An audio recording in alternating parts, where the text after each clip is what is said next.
As we all know, Daredevil was created by Stan Lee and Bill Everett back in 1964, and as such he's had quite a long time to have quite the roller coaster ride throughout the decades. And if there's one thing that villains know not to do, it is cross Daredevil, because he's not just a hero that will beat the absolute tar out of you, but he may actually go one step further and utterly humiliate you. So let's take a look at them today. As I'm Jules, this is WhatCulture.com, and these are 8 comic villains humiliated by Daredevil. Number 8. The Purple Man.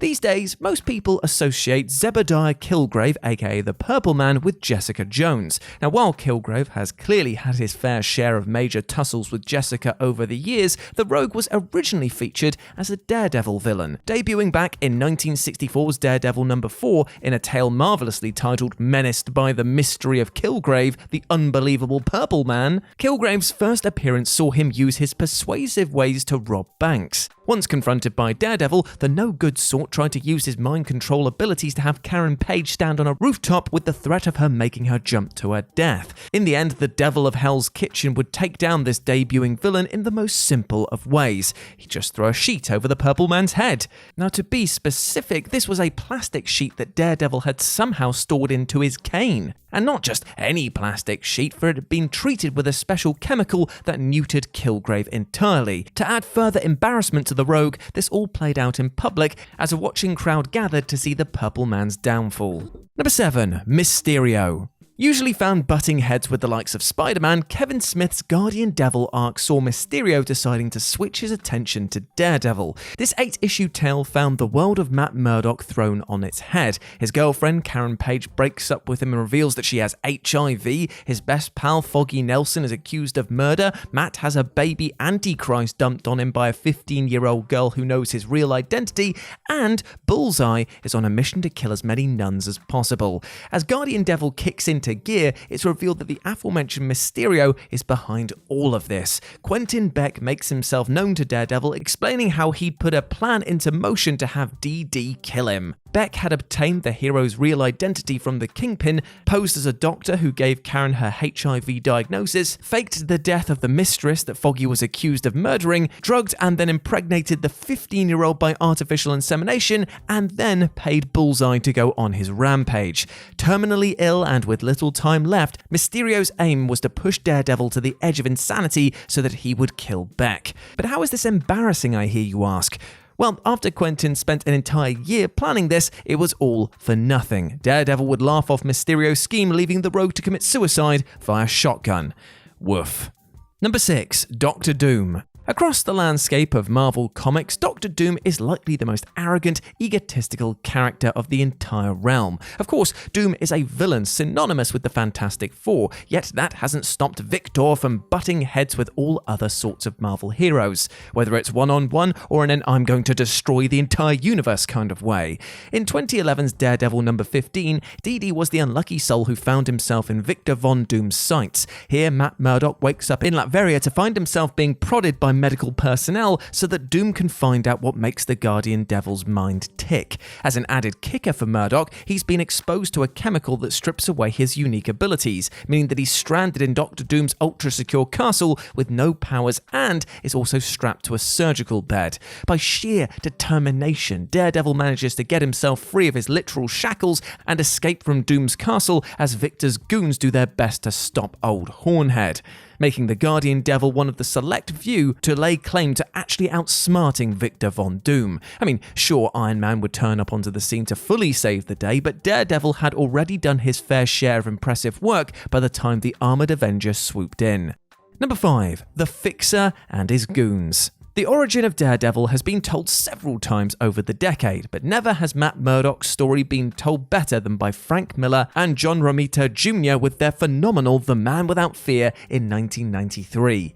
As has been detailed in the years since that release, Miller wanted to deliver the Daredevil Bible with The Man Without Fear, and in that mission, Frank clearly succeeded. In terms of villains left embarrassed in this 5-parter, the most notable of the many are the Fixer and his scumbag cohorts who carried out the murder of Matt Murdock's father, Batlin Jack. Having begun honing his skills under the learning tree of Stick, Matt embarks on a roaring rampage of revenge against those who killed his old man. The pre-Daredevil Murdock tracks down his targets in a brutally efficient way, yet the embarrassment comes for these slime balls and thugs at realizing that the person laying a beating on them is supposedly a weak and feeble blind teenage orphan. No age is actually specified for Matt during these crunching acts of vengeance, but it's implied that he'd be about 15 or 16 years of age, as we'd later jump ahead in time to Murdock's college years, as he truly began to move towards becoming the Daredevil that we all know and love. Number 4. STILT-MAN. Amongst the pantheon of great Marvel Comics villains, the poor STILT-MAN is largely a figure of ridicule. Despite being one of Daredevil's longest-serving rogues, debuting all the way back in 1965's Daredevil number 8, Wilbur Day is just having a, bit of an off day, really. To be fair, Day's engineering skills and his impressive suit are clearly formidable. The problem is, though, is that the villain rarely ever has any success with his criminal ventures, which is made all the more enjoyable by the sheer brash arrogance that he so often shows. During 1993's Grease is the Word, STILT-MAN was handed a particularly humiliating defeat. With Daredevil already fighting Taskmaster at that point in time, Wilbur and his leggy suit turned up on the scene to bask in what could well have been a brutal defeat for old Hornhead. Instead, despite having the badass Taskmaster to contend with at the same time, Daredevil was able to bring STILT-MAN crashing down in the blink of an eye. From boldly proclaiming DD's demise, Day was soon having to eat humble pie for the millionth time over, as Daredevil casually revealed how he'd slipped some cockroaches into the suit of STILT-MAN. Yet again, this was just another humiliating day for Wilbur Day, as he was left begging for help in front of a bunch of his fellow criminals. Number 3. The Matador.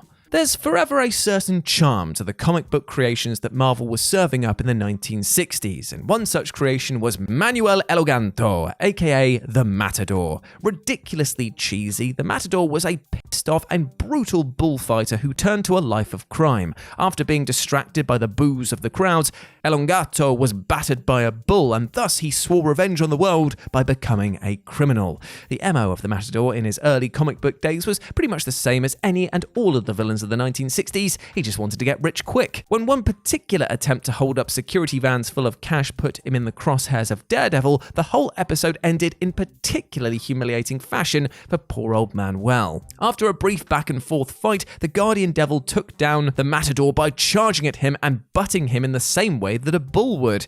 Yes, that's right, the Matador cheesily being bested by the bizarre sight of Matt Murdock diving headfirst into his stomach. One could actually also say it's a tad embarrassing for Daredevil as well because of how outright cringeworthy this attack was. But hey, that's the Silver Age of comics for you. Number 2. Bullseye. Brian Michael Bendis and Alex Maleev had a much lauded run with the Daredevil title back in the early 2000s, and amongst their finest work was the 5-part hardcore story that was part of Matt Murdock's aggressive ascent to becoming the new Kingpin of New York. As part of Murdock's journey towards the dark side, he found himself having to come face to face with Bullseye as the villain was planning to kill another of Matt's lovers. Tired of Bullseye and his bullshit, Hornhead confronts and completely schools his long-standing rival, not just in a physical sense, mind you, because Daredevil also lays a truly traumatizing verbal beatdown on him as well. In a jarring moment, the Guardian Devil reveals how he'd at one point planned to kill Bullseye in his sleep before deciding against it. In the process of planning this, Murdock discovered how Bullseye's prostitute mother abandoned him and he never knew who his father was. Going further down this murky rabbit hole, Daredevil also explains how he doesn't want to kill Bullseye because, quite frankly, Matt doesn't care enough to do so, comparing this to how the Rogue's parents didn't care in the slightest about their son's life. At the time, and even revisiting it today, this whole exchange was an extremely uncomfortable one, and it's one that left Bullseye in a state of bloodied, shell-shocked embarrassment. And number 1, Kingpin.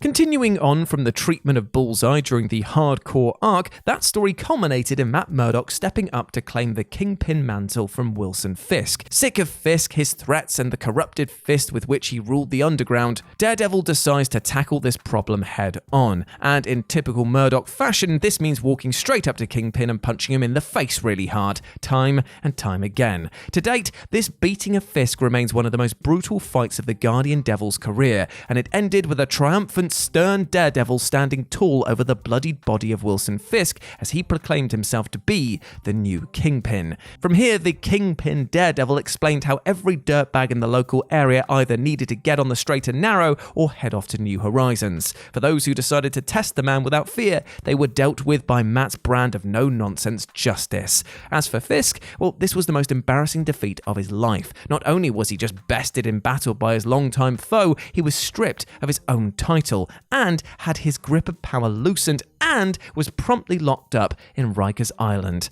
Not a great day at all, really. And there we go, my friends. Those were 8 comic villains who were humiliated by Daredevil. I hope that you enjoyed that, and please let me know what you thought about it down in the comments section below. As always, if you want to chat to me further over on Twitter, you can do so by heading there and typing in @RetroJ with a 0, or you can swing by Live and Let's Dice, that's Dice with a C, over on YouTube, where I do all of my streaming outside of work, and it'd be great to see you over there. As always, I've been Jules. You have been awesome. Never, ever forget that, all right?